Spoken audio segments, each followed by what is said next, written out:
Hi guys, good evening.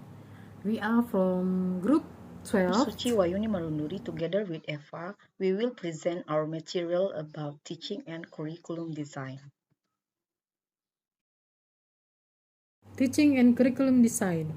It is pointed out by Nation and McAllister 2010 that the curriculum design procedurally covers various beginnings, chances of being sustained, revision, reconsideration, and re-evaluation. A lesson with a small activity can be developed in the curriculum design process. Comprehensively, there is an obvious focus on a single course that the teachers have as long as the time, the material, and the assessment are truly planned. The first one is environmental analysis. It is the analysis of the practical facets of the dealing with teaching in a circumstance. The second, need analysis. It is the analysis of the current necessary of desired knowledge. Third, principles. It is strong belief in material quality derived from the research and teacher's experience and observation. And the fourth, goals. It is particular aims reflecting of the usefulness of teaching such materials.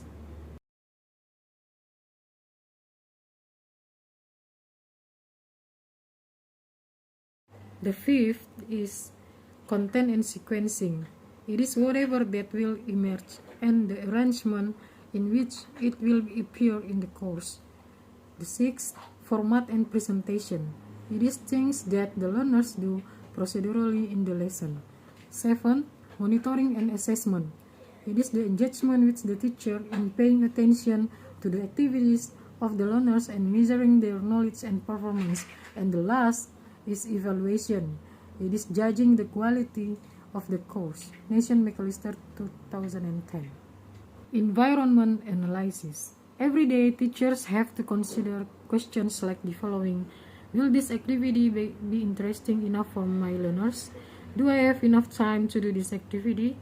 Will this activity be too noisy? Do the learners know how to do this kind of activity, or will I have to explain it to them? Will this activity create a lot of marking for me to do? The purpose of environment analysis is to make sure that what happened is likely to be successful because it takes account of the local situation. Need analysis. Need analysis involves looking at what the learners know now, what they need to know by the end of the course, and what they want to know. Every day, teachers have to consider questions like the following. Is this material too difficult for my learners? Is there something new for my learners to learn in this activity?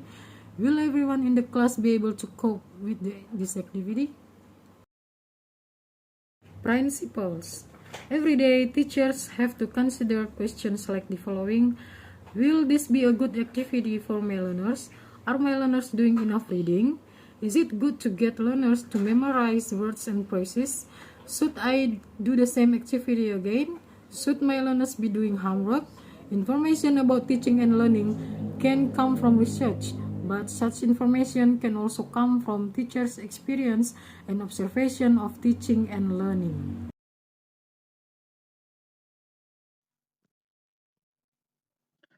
Alright, I will continue the goals in teaching and curriculum.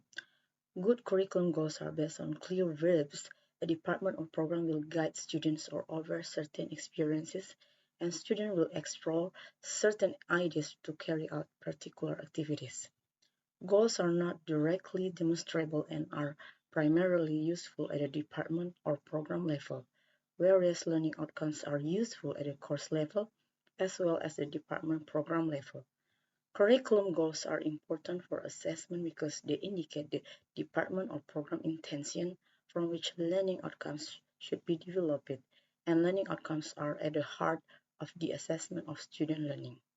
One possible model of technique analysis involves looking at the learning goals of a particular technique and activity, the mental conditions which are needed to achieve these goals. This is where principles of learning and teaching most apply.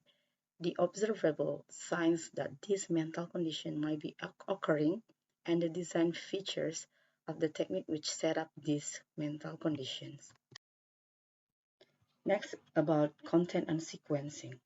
The process of curriculum sequencing is about mapping out the skills and knowledge and content across the school curriculum so that what children learn builds on what they've learned before.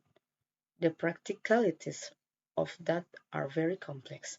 For a start, schools have to identify what the key or larger concepts are that they want to teach within each curriculum subject.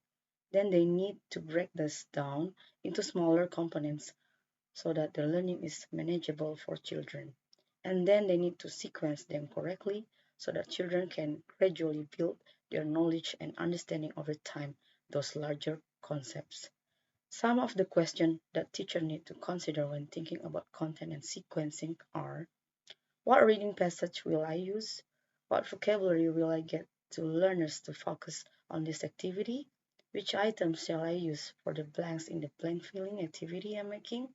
How can I repeat the language items which were used in the previous lessons? And what topics should I get the learners to talk about in my discussion activities? Next is format and presentations. Some of the questions that a teacher needs to consider are: what activities will I get the learners to do today? Shall I get the learners to do this activity individually or in pairs or groups? Should I pre-teach these items before the learners meet them in the reading passage? Shall I write this on the blackboard? Should I have a pre-reading discussion or should I get the learners to talk about the text after the reading? Have I got a good balance of activities in this lesson? All of these questions relate to format and presentation because they involve what the learners do in the lesson and the order in which they do these things in the lesson. Monitoring assessment. Monitoring occurs whenever the teacher observes what the learners are doing or what they have done in order to see if things are going as they should. It can be used to encourage learning, to find areas of difficulty, to place the learners in the right group or class, to measure learning from the course, or to measure how much their language proficiency has improved. Evaluation. Every day teachers have to consider questions like the following: is the course going well? Are the learners happy with the course? Am I happy with the course? Would other teachers think that my course is a good course?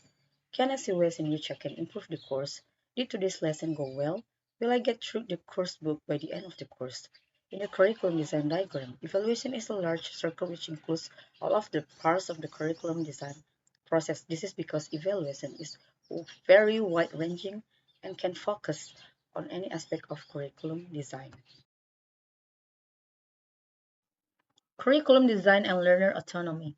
CREA points out that these public domain activities usually do not prepare learners for private domain learning, that is, the learners studying alone or taking responsibility for their own learning. Two major ways suggested in which learners can be encouraged to take this responsibility through classroom discussion about learning tasks and through the use of tasks that model the sort of things that learners could usefully do alone or without the need for teachers' guidance. That learners can use alone or with a friend and progress is easily observable. Reading for pleasure, self-directed vocabulary learning using cards, and not taking from written and spoken text. Well, that's all about our presentation today. Thank you for your kind attention.